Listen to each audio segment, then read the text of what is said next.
नमस्कार.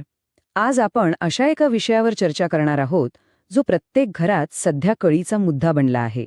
मुलांच्या हातात स्मार्टफोन द्यायचा की नाही, आणि दिला तर तो कधी आणि कसा? याच प्रश्नांची उत्तरं शोधण्यासाठी आजचं हे विशेष विश्लेषण आपण पाहणार आहोत. तंत्रज्ञानाच्या या वेगात बदलणाऱ्या जगात आपल्या कुटुंबाला आणि मुलांना योग्य दिशा कशी दाखवायची हे आपण आज समजून घेऊया. चला तर मग लगेच सुरुवात करूया. आजच्या या प्रवासात आपण नेमक्या कोणत्या गोष्टींवर भर देणार आहोत, तर आधी आपण स्मार्टफोन देण्याबाबतची द्विधा मनस्थिती समजून घेऊ. त्यानंतर वारंवार चर्चेत येणाऱ्या डिजिटल डोपामाइन मागचं खरं विज्ञान काय आहे ते पाहू. मुलांची तयारी तपासण्यासाठी एक अत्यंत सोपी आणि प्रभावी अशी 4R फ्रेमवर्क आपण शिकणार आहोत. शिवाय स्मार्टफोनला इतर काय सुरक्षित पर्याय असू शकतात आणि शेवटी या सगळ्याचा योग्य समतोल कसा साधायचा हे सुद्धा आपण बघू. थोडक्यात सांगायचं तर विज्ञानाची जोड देऊन एक अतिशय उपयुक्त असा मार्ग आपण शोधणार आहोत. तर आपला पहिला आणि अत्यंत जिव्हाळ्याचा मुद्दा आहे स्मार्टफोनची द्विधा मनस्थिती. घरातल्या लहानग्यांनी स्वतःच्या मोबाईलची किंवा टॅबलेटची मागणी सुरू केली की पालकांच्या मनात एक साहजिक धाकधूक सुरू होते. मुलांना खरंच याची गरज आहे का, अशी चिंता वाटणं अगदी स्वाभाविक आहे. मग साहजिकच एक प्रश्न उभा राहतो, स्मार्टफोन देण्यासाठी नेमकं योग्य वय कोणतं? हा प्रश्न अगदी प्रत्येकाला पडतो. पण मानसशास्त्रज्ञ डॉक्टर जॅकलिन नेसी यांच्या संशोधनानुसार सांगायचं झालं तर याचं कोणतंही एक मॅजिक नंबर किंवा फिक्स उत्तर नाहीये. होय, हे खरं आहे. हा निर्णय पूर्णपणे तुमच्या कुटुंबाची मूल्य आणि जीवनशैली यावरच अवलंबून असतो. अर्थात आपण आजूबाजूचा दबाव पूर्णपणे नाकारू शकत नाही.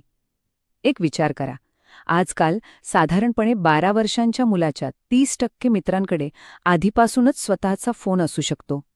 आणि ही आकडेवारीच पालकांवर ताण आणायला आणि मुलांचा हट्ट वाढवायला पुरेशी ठरते, नाही का? आणि मुलं जसजशी मोठी होतात तसतशी परिस्थिती किती वेगाने बदलते ते पहा. डॉक्टर नेसी यांच्या ताज्या आकडेवारीनुसार 13 ते 17 वर्ष वयोगटातील तब्बल 95% मुलांकडे स्वतःचा स्मार्टफोन असतोच. म्हणजे बघा, या वयात फोन नसणं हा एक अपवाद ठरतो आणि असणं हा जणू काही नियमच बनून जातो. पण लवकर स्मार्टफोन दिल्यास त्याचे काही तोटेही आहेत, ज्यावर डॉक्टर नेसी यांचं संशोधन प्रकाश टाकतं. तुम्हाला ऐकून कदाचित आश्चर्य वाटेल, पण मुलांचा फोन जरी बंद असला आणि केवळ खिशात किंवा जवळ असला तरीही त्यांचं लक्ष विचलित होतं आणि एकाग्रतेच्या चाचणीत त्यांची कामगिरी खालावते. या व्यतिरिक्त स्क्रीनच्या सततच्या वापरामुळे झोप आणि अभ्यासासारख्या अत्यंत महत्त्वाच्या सवयींकडे दुर्लक्ष होतं. आणि हो, विशेषतः लहान वयात सोशल मीडियाचा वापर अधिक हानिकारक ठरू शकतो, कारण त्या वयात मुलांमध्ये पुरेशी भावनिक परिपक्वता आलेली नसते.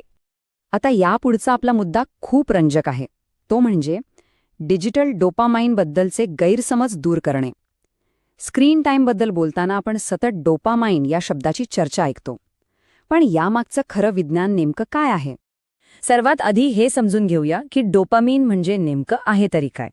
अगदी सोप्या भाषेत सांगायचं तर हे एक न्यूरोट्रान्समीटर आहे, जे आपल्या मेंदूच्या अगदी खोलवर असलेल्या पेशीद्वारे तयार होतं. जर आपण विज्ञानाच्या दृष्टिकोनातून ही माहिती समजून घेतली तर स्क्रीन टाईमबद्दलची आपली बरीचशी अनाठायी भीती नक्कीच कमी होईल.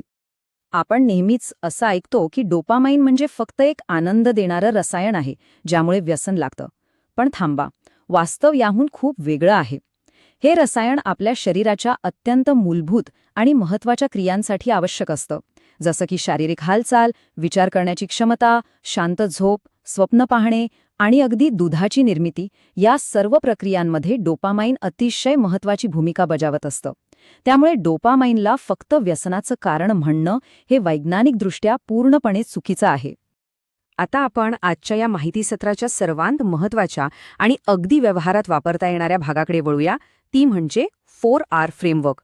डॉक्टर जॅकलिन नेसी यांनी दिलेली ही पद्धत केवळ पुस्तकी नाहीये, तर ती तुमची चिंता दूर करून तुमच्या कुटुंबाला एक ठोस निर्णय घ्यायला नक्की मदत करेल. यातला पहिला आर म्हणजे रिस्पॉन्सिबिलिटी किंवा जबाबदारी. तुमचा पाल्य स्वतःचा फोन सुरक्षित आणि योग्य प्रकारे हाताळण्यासाठी तयार आहे का? यामध्ये स्वतःच्या वेळेचं व्यवस्थापन करणं, फोन सुरक्षित ठेवणं आणि त्याचा अतिवापर न करणं या गोष्टी येतात. हा निकष तपासणं अत्यंत महत्त्वाचं आहे. दुसरा आर आहे रूल्स, म्हणजेच नियम. घरात फोन वापरण्याचे नियम आधीच एकदम स्पष्ट असायला हवेत. उदाहरणार्थ, रात्री झोपताना बेडरूममध्ये फोन अजिबात न वापरणे. मुलांचं झोपेचं चक्र व्यवस्थित राहण्यासाठी अशी फोनमुक्त ठिकाणं ठरवणं खूप फायद्याचं ठरतं. तिसरा आर आहे रिस्क किंवा धोके. मुलांना सायबर बुलिंग किंवा इंटरनेटवरील आक्षेपार्ह मजकूर यांसारख्या धोक्यांची पूर्वकल्पना आहे का? सोशल मीडियावरील सेटिंग्ज वापरून चुकीचे शब्द किंवा संवेदनशील मजकूर कसा फिल्टर करायचा हे त्यांना माहीत असणं आजच्या काळात अत्यंत गरजेचं आहे. आणि चौथा आर म्हणजे रिझन्स किंवा कारणं. मुलांना मुळात फोन हवाच का आहे? मित्रांशी संपर्कात राहण्यासाठी, सुरक्षितेसाठी की फक्त गेम खेळण्यासाठी? जर तुम्ही ही मुळं कारणं समजून घेतली तर तुम्हाला निर्णय घेणं आणि मुलांना योग्य मार्गदर्शन करणं खूप सोपं जाईल. समजा हे सगळे मुद्दे तपासून तुम्ही मुलांना डिव्हाइस देण्याबाबत निर्णय घेतलाच, तरीही थेट पूर्ण फीचर्स असलेला एकदम महागडा स्मार्टफोनच दिला पाहिजे असं अजिबात नाही. याला काही उत्तम आणि सुरक्षित पर्याय नक्कीच उपलब्ध आहेत. डॉक्टर नेसी सुचवतात की सुरुवातीला बेसिक फ्लिप फोन देता येऊ शकतो किंवा केवळ लहान मुलांसाठी खास डिझाईन केलेले सुरक्षित फोन जसे की गॅब, पिनव्हील आणि बार्क वापरता येतील. याशिवाय संपर्कासाठी स्मार्ट वॉच हा सुद्धा एक अतिशय उत्तम मार्ग आहे.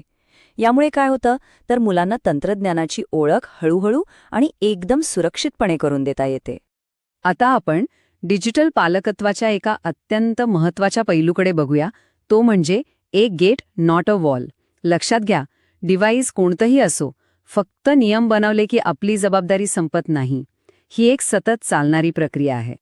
डॉक्टर नेसी यांनी वापरलेलं हे वाक्य खूपच समर्पक आहे. पॅरेंटल कंट्रोल्स म्हणजे मुलांसाठी एक गेट आहे, ती कोणतीही अभेद्य भिंत नाही. हे कंट्रोल्स मुलांचा वेग नक्कीच थोडा कमी करतात आणि काही अयोग्य गोष्टी अडवतात, पण ते 100% परिपूर्ण नसतात. त्यामुळेच फक्त तंत्रज्ञानावर विसंबून न राहता मुलांसोबत सतत मनमोकळा संवाद ठेवणं हेच सर्वात जास्त गरजेचं आहे. आता आपण या विश्लेषणाच्या अगदी शेवटच्या टप्प्यावर आलो आहोत, फाइंडिंग द बॅलन्स म्हणजेच योग्य समतोल साधणे. मुलांच्या हातात स्क्रीन द्यायचा की नाही हा अंतिम निर्णय कुठल्या एका रिसर्चवर नाही, तर तो कुटुंबाच्या एकत्रित शहाणपणावर आणि समजूतदारपणावर अवलंबून असतो. डॉक्टर नेसी अतिशय सुंदर गोष्ट सांगतात. त्यांच्या मते पालकत्वाचा गाभा म्हणजे प्रेम आणि शिस्त या दोन गोष्टींचा योग्य समतोल साधणे. संशोधनातील तथ्य आणि तुमच्या पाल्याच्या स्वतःच्या काही विशेष गरजा ओळखून हा समतोल नक्कीच साधता येतो. हा विचार खूपच आश्वासक आहे.